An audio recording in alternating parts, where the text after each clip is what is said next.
My name is Claudette Holloway, a black woman, a registered nurse, and a proud member of RNAO, and the 4th black president of this organization. So long before it became fashionable to talk about these things, RNAO was on the case. There are many stories that we will hear. Many of them can be emotionally uncomfortable. So please be prepared for that, and let's give each other the support that is needed wherever you are sitting. Unfortunately, 15 minutes of our time has already gone, so we're left now with 30 minutes. So we're going to have the panel share their experiences, and as we heard, you'll have a chance to ask questions, and then hopefully we can go back to have them give us one more point. And we know that the issues, you know, we could spend a whole week and we still wouldn't have covered some of the injustices, some of the pain that we've experienced. So before I go any further, I do want to give a shout out to Catriona, my past colleague from Public Health. Welcome and thank you for being here. And we work together with the college, we work together with all the political parties. And the focus of today was to get them to understand equity, yes? Diversity and inclusivity. So again, some of them have the story, some of them still need to hear more. So let's be patient with them. Let's realize that things won't change in a day. This stuff has been going on for hundreds of years, but I'm glad that RNAO and us as members are seeking to do something about it. And we already started, but we know there's a long road to go. So thank you, panel, for sharing those stories that you're going to tell us. I'm going to move it on to who would like to start first. You know what? Sometimes I like to go with how the spirit moves, because pointing out someone is not always the way to go. Yes? So, you know, we'll let them start and let's see how it goes, because this topic is not easy. Thank you. Sure. We have mics here. Anything fancy I gotta do? Is this working? No. Try another one. Is there a switch? I need a stage manager! Can we get a big one? See? I'm an actor. I need a stage manager. Beautiful. Now do you hear me? No. Still don't hear me. It's muted there. See, you got the face. I promise you I give you the face. Which switch? Oh, now we're good. Now we can all hear me. Hi. Welcome. Do you want to ask me anything or you just want me to talk? I'm going to talk.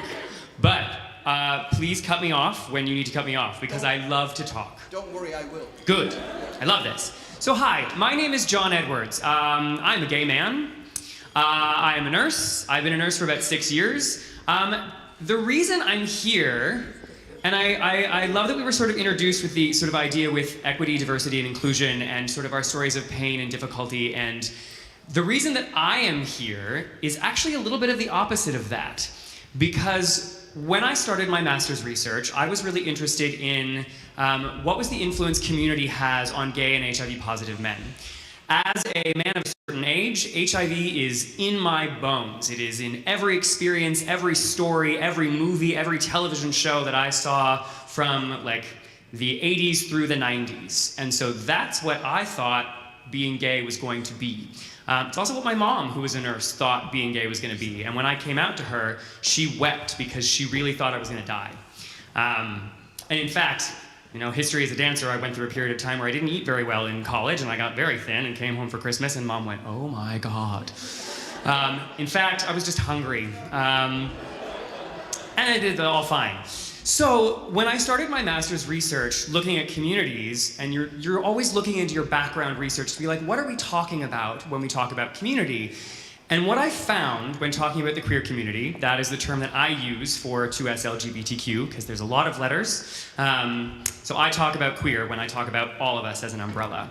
And what I found in the research on the queer community is it's all negative.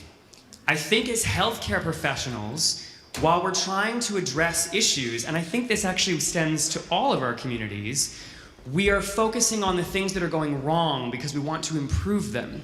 But in research, what is spoken about, what is written down, becomes the truth.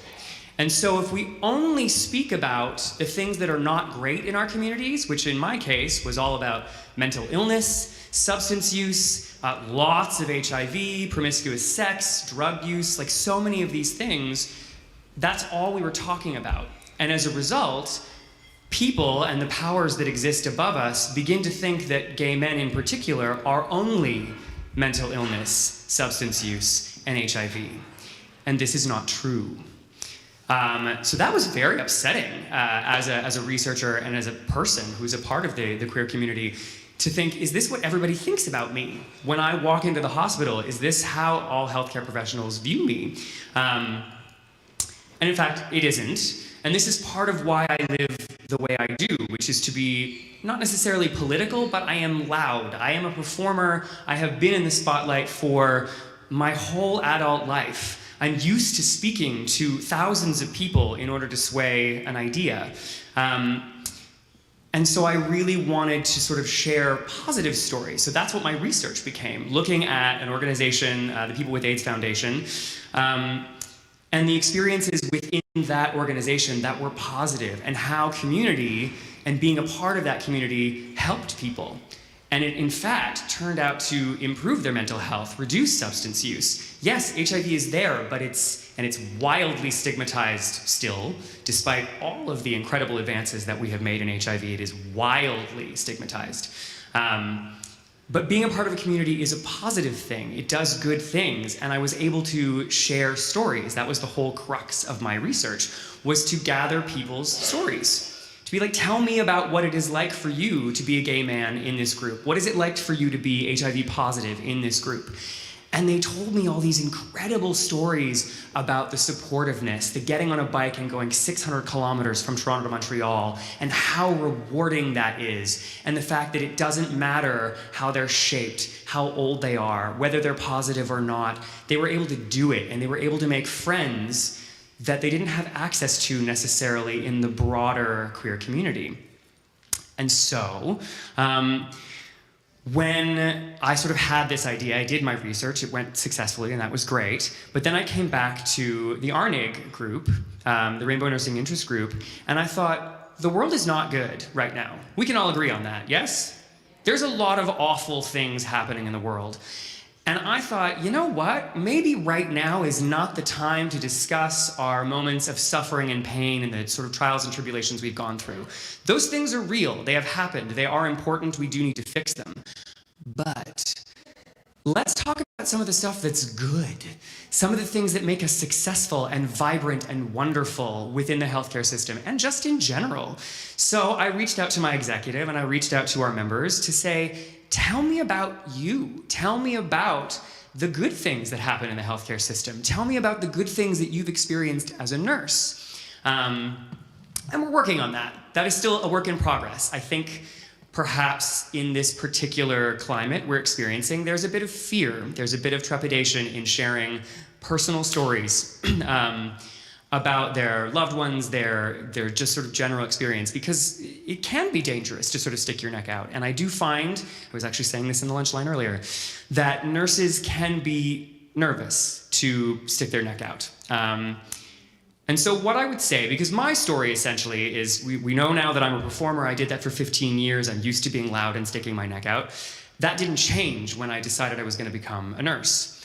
And as a result, I'm a bit of an oddball. I am this sort of obvious gay man. I'm not shy about that. I tell my patients when they ask about, oh, tell me about your wife. And I'm like, well, Jameson, my boyfriend, and my cat, and we went to Mexico, and I'm just very, here it is. And they can take it or leave it. And I do respect that I am in this body. I am this height. I have this color of skin. There is a way that I am perceived out in the world that maybe not everybody else is, and it gives me a great deal of privilege. So that is partly why I am as obvious and open about my personal life in all avenues, because I create a living example that fights a stereotype. When I'm standing in front of a classroom and I tell people about my Jameson and my cat and my trip to Mexico, and I put those pictures up on the screen for everybody to see, thank you, I told you I need someone to cut me off. That creates space. One, it says exactly, this is who I am, right at the front of the audience, for the classroom, for all of my students, for all of my patients.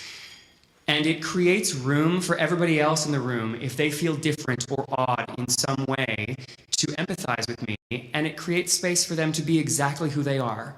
I'm telling them, you can be this.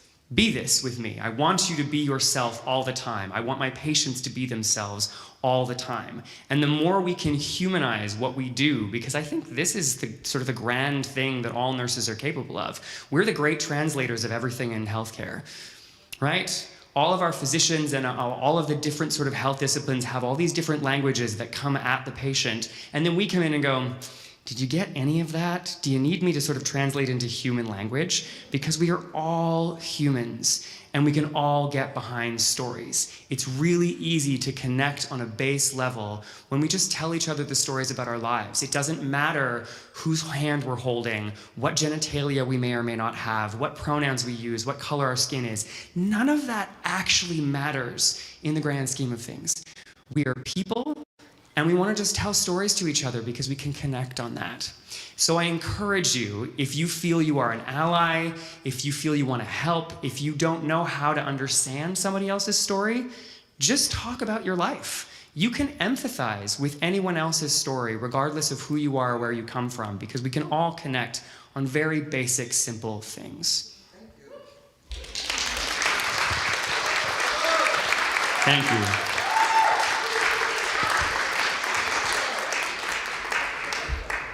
Thank you for helping us to focus on the positives. Yes, thank you. Hi there. Can you hear me? Yeah. So I'm gonna stand at the podium. Hold on here. I have a tendency to waver. So I'm Lori Zozzolotto. I am a Black nurse, and I am the chair of Black Nurses Leading Change, which is an honor. And I told them that if I was going to be chair, that my mandate was that while we've gone through a lot of trauma, that was not going to be our basis, that we are in the midst of the greatest Black Renaissance that our people have gone through since we were released from slavery, and I want to build on that. I want to keep moving forward. That being said, I think it would be helpful for you guys to kind of know the weight that Black nurses everywhere carry.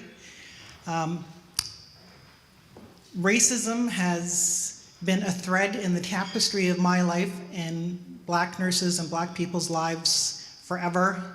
That thread sometimes is very large, sometimes gets really, really thin, but it's always in the tapestry of my life. And sometimes, like I said, it's bigger and I'll go, oh, there it is. And then when I think it's almost gone, it kind of rears its ugly head. I mean, it began when I was 6 years old and we moved to a predominantly white neighborhood, and I was surrounded by 250 Black kids in the schoolyard, and that was the first time I ever had the N-word called. So that was kind of very distressing.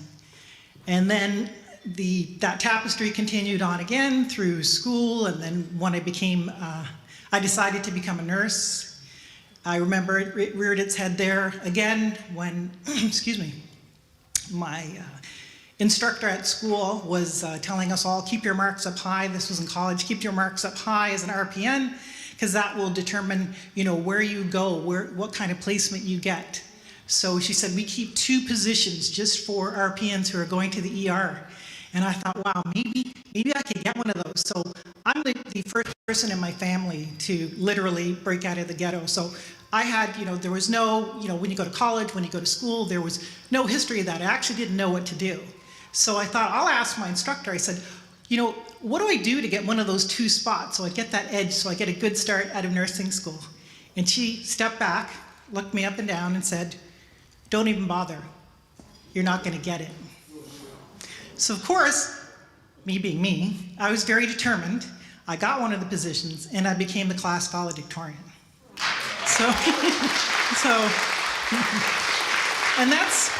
And again, this is just, part of, that whole thread of racism and the tapestry of my life.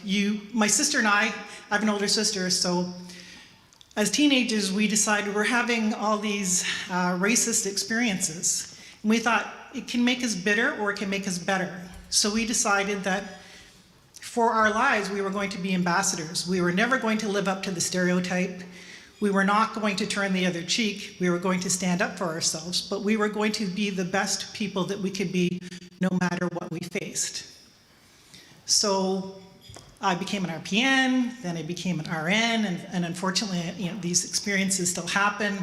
I remember going to see a patient, and I called him into the office and said, Mr. Joe Smith, come in. He looked up from his newspaper, looked back down and said, oh, I'm not seeing you, I'm RN only. And I said, you can tell I'm not an RN by looking at me? And I said, I'm an RN. And without skipping a beat, he said, are you diploma or degree? So I said to him at the time, I said, I graduated from McMaster. And I said, I graduated from the #1 school in Canada, #4 in the world. Do you think I can change your bandage? So to which he kind of, oh, okay. So I keep having these experiences, but I just keep pushing forward, pushing forward, because that's all you can do. I've also had other patients that will, see me and say, oh, are any of the regular nurses here that I can see? And I'm thinking, you don't even know me. And I just say, no problem. And within, 1 or 2 visits, those people are then asking for me. But as I said, I can't ever be just the nurse or just a person. I'm always the black nurse. And that always carries a little bit of extra weight with you.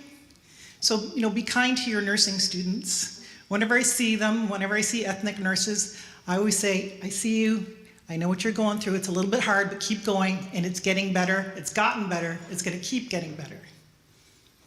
So you just keep moving on. And I know there's a lot of talk about intersectionality, and some people will say, oh, those rainbow problems, those Indigenous problems, those black problems, they're not mine, so I really can't empathize or sympathize. But at its very basis, the things that are happening to all those 3 groups are bullying on a global scale. So what would happen if we all accepted each other just as who we are and said, hey, show up as your authentic self, be the best person that you can be. I'll help you be the best person that you can be. You help me to be the best person that can be. And if I see something bad happening to you, doesn't matter that you're different or that you're not from my group, I'm gonna stand up and say, hey, that's not nice. So what would happen? What kind of world would we create if we were all just kind to each other? And we all allowed each other to be our most authentic selves. Imagine if you could go to work every day and not worry about, what do I look like? What are they gonna think about me? What group do I belong to? What are they gonna, and you could just show up and say, hey, I'm here, I'm gonna be my best. I mean, think of all the mental health issues that would go away. So we are pushing forward. We are doing amazing things, especially with black nurses leading change. We are, if you're an RN, we're encouraging you to be an RPN. If you're an RPN, we're encouraging you to be an RN. If you're an RN, we're saying, hey, get your master's, you got your master's. We want you to become a doctor. And we're just telling everybody, keep going, because we're doing great things, but we've come from behind. Because you have to think that when your great-grandparents started out, they bought a house, then they had, your grandparents, then they had your parents. My great-grandfather was in a field picking cotton, literally. So we are 200 years behind what the other ethnicities in the world are. But we're catching up. We just need a chance, and we need understanding, and we need sympathy. And again, we're just asking for everyone to be kind to each other. So that's what I have to say.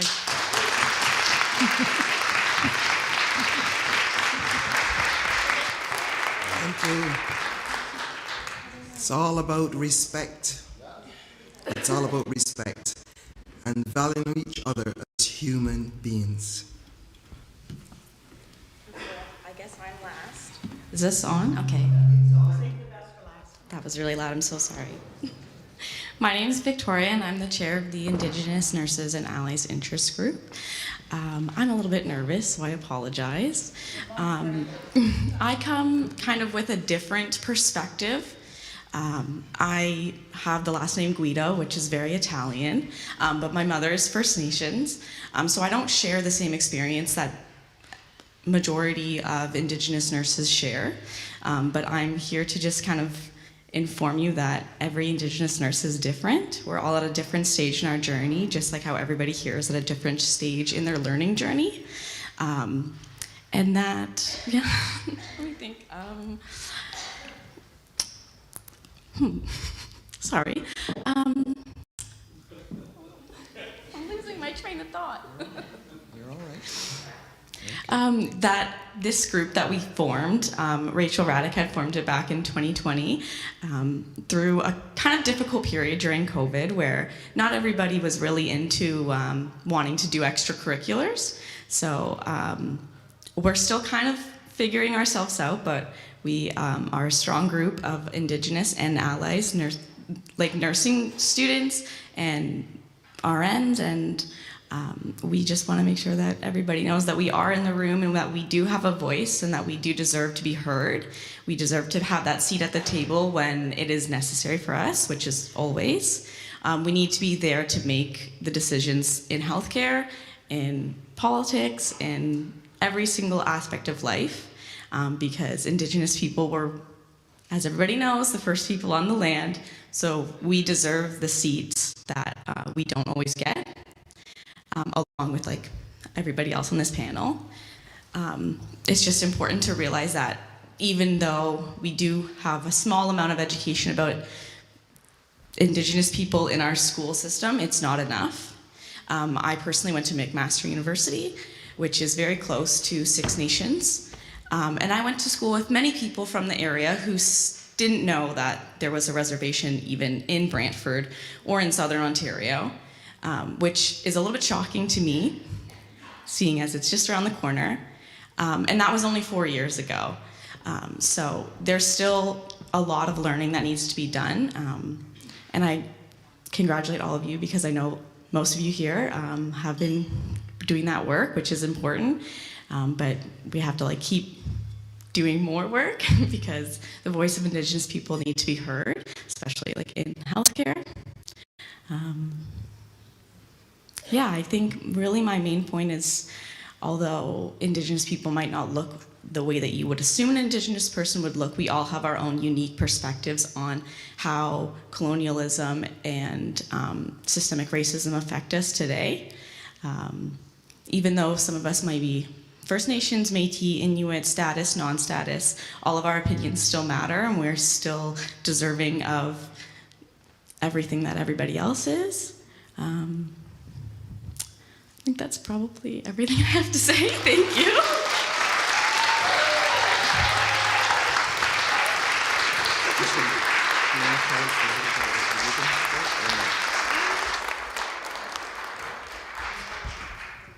Okay, never mind. I'm back. If everybody sees my nice outfit, I do have a ribbon skirt on today, which, as many of you probably in the room, just wear scrubs all the time. So when I can, I like to bring out my ribbon skirts. This one was personally made by a girl named Raven. I think she used to be in Kitchener, but now she's out, I believe, in Manitoba. But this is something that my sister has been learning to make because as our family didn't really grow up knowing where we came from or knowing our Indigenous roots, so my sisters and I have been dedicating most of our adult life to just regaining that strength and regaining all of the knowledge that we unfortunately didn't get to know. So yeah, this is a ribbon skirt if anybody wants to see. And on that topic, if you can, I would encourage everybody in the summer on June 21st to go to Fort York and go to the powwow. It's a great place to just start your education, just to be immersed in a beautiful culture, to see just amazing community, also eat really good food, and you can see all of our artwork, see the work that these people get to do, and you can support them by buying it. And then you get to wear nice pretty earrings to things like this, so thank you.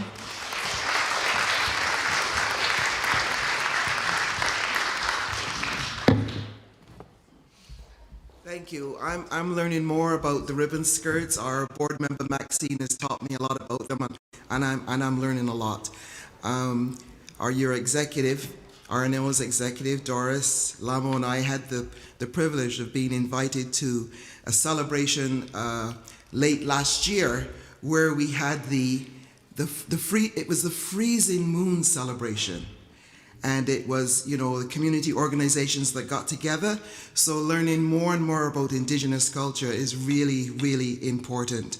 I want to say, John, that I am very familiar with the LGBTQ from decades ago, because one of the most significant people for me when I was training in England, yes, we went through training and education, 3 years of it, was a member of the gay community. And so long before this thing became fashionable. So I'm glad to say that I'm willing to engage with people.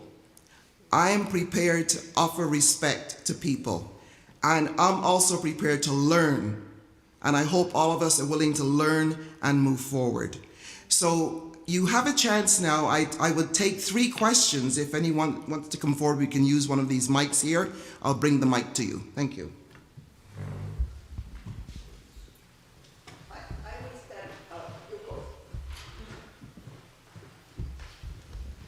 Thank you very much, Victoria.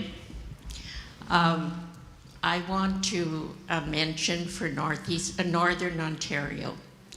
I am from Northern Ontario. I'm wearing orange. And our motto is every child matters. And we don't have health care in the North. It is very, very scarce, and in fact leaving. And I want to thank you for coming, and I recognize your skirt and the tinkle dress and all the other things. But we have to, as nurses, recognize the need for Indigenous health care, the Métis, and all of, because I actually led the Truth and Reconciliation recommendation for the RNAO 8 years ago. There were only Métis and Indigenous people on, and I heard the stories. And we all read the Truth and Reconciliation recommendations from Honorable Murray Sinclair. And we're still working at it. But I want you to stand, because Maxine's name was mentioned, and she's at the Garden River Reserve, and she's a nurse practitioner. And this weekend, because what they're doing all through the Northern Ontario is restoring the dignity that was removed. And that's what we have, that's a positive. And this weekend, they have invited all of the reservation, all of the public, everybody, to come and learn the gardening. Back to the, and they have the elders and everybody there. It's been publicized through CBC, and it's wonderful because what we're doing up there is trying to restore, but we need health care and we need social services. Thanks.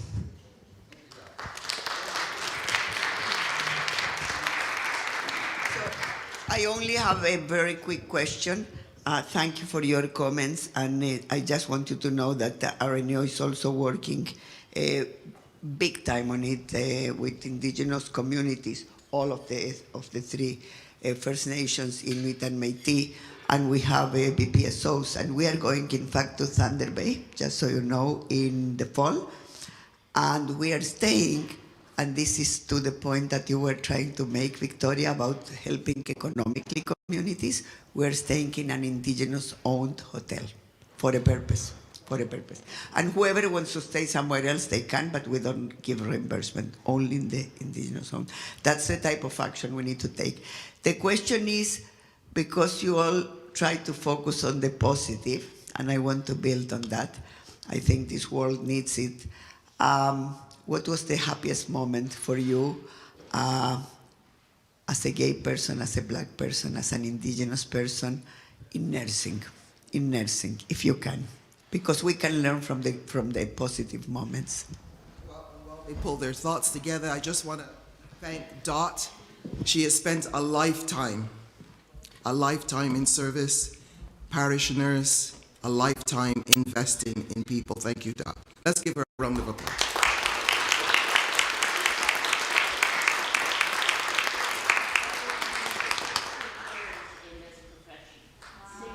In 60 years.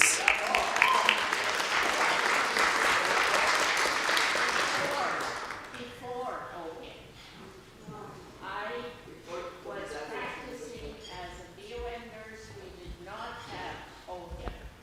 I am seeing it being lost. We gave service free.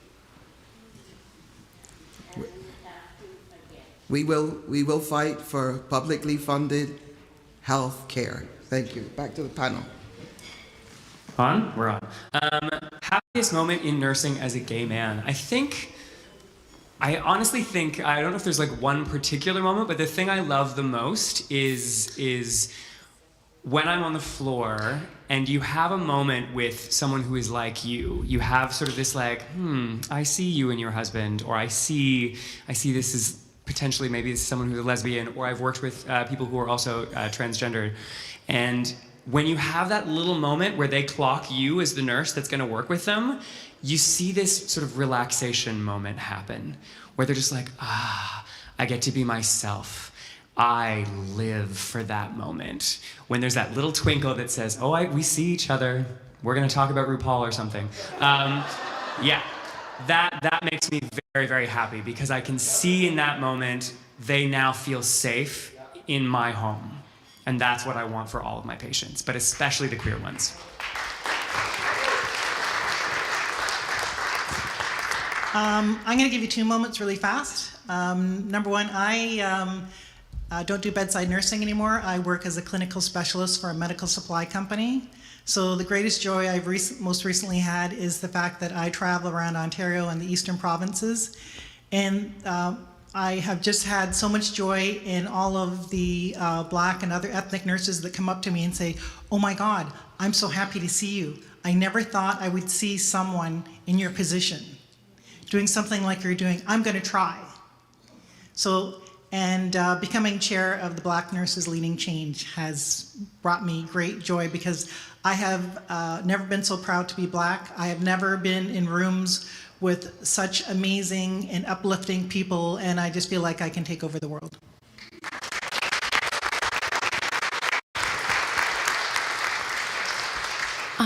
I also have 2. I think my first would be that I was able to graduate as an Indigenous student from my Bachelor's of Science in Nursing.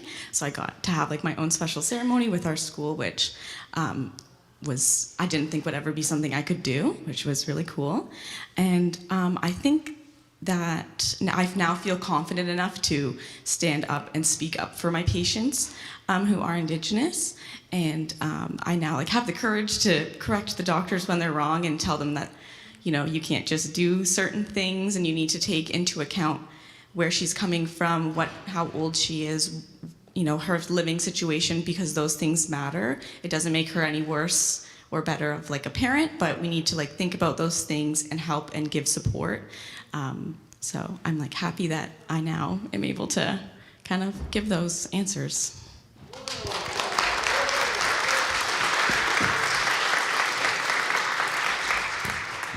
Thank you, panel. Let's stand and give them appreciation. Let's stand, because this is not easy.